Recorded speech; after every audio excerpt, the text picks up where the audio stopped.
lifestyle that so many people in the United States, they wish, why can't people take responsibility for themselves? Well, here you are. There's a hole in the sidewalk and you better look out for it.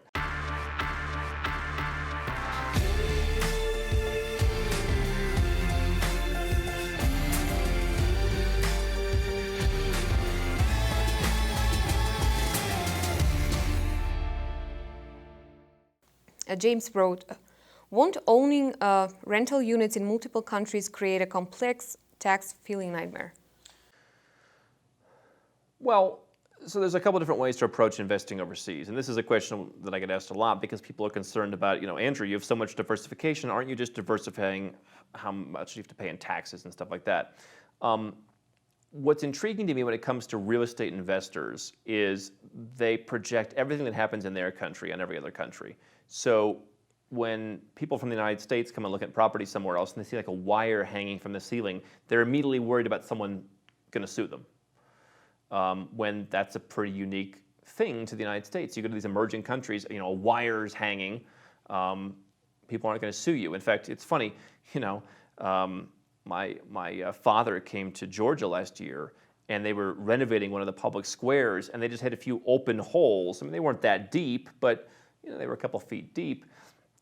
They said, they don't put cones around them. I said, this is the kind of libertarianism and laissez-faire, lifestyle that so many people in the United States, they wish, why can't people take responsibility for themselves? Well, here you are. There's a hole in the sidewalk and you better look out for it.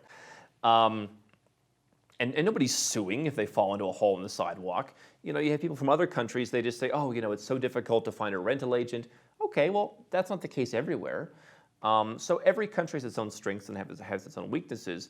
When it comes to tax, I think most of the Western countries have relatively difficult tax compliance regimes.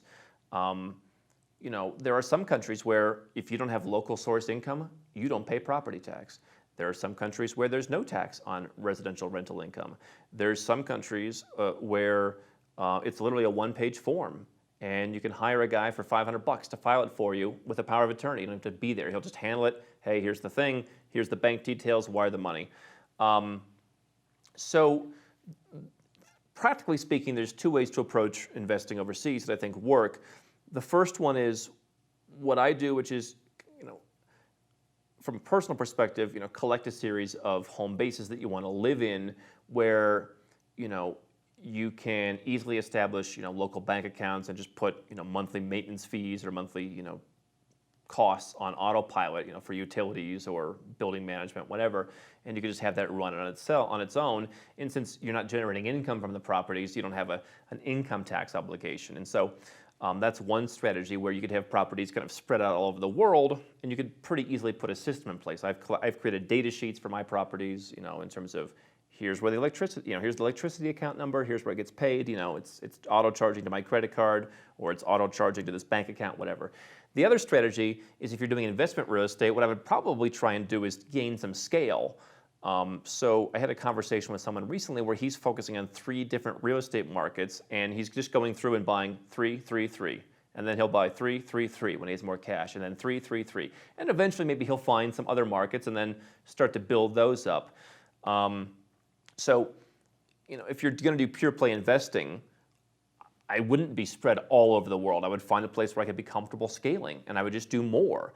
And so maybe what I would do is own part of a REIT or be part of an investment fund. If I'm going to buy my own properties, I would try and find, where can I find scale?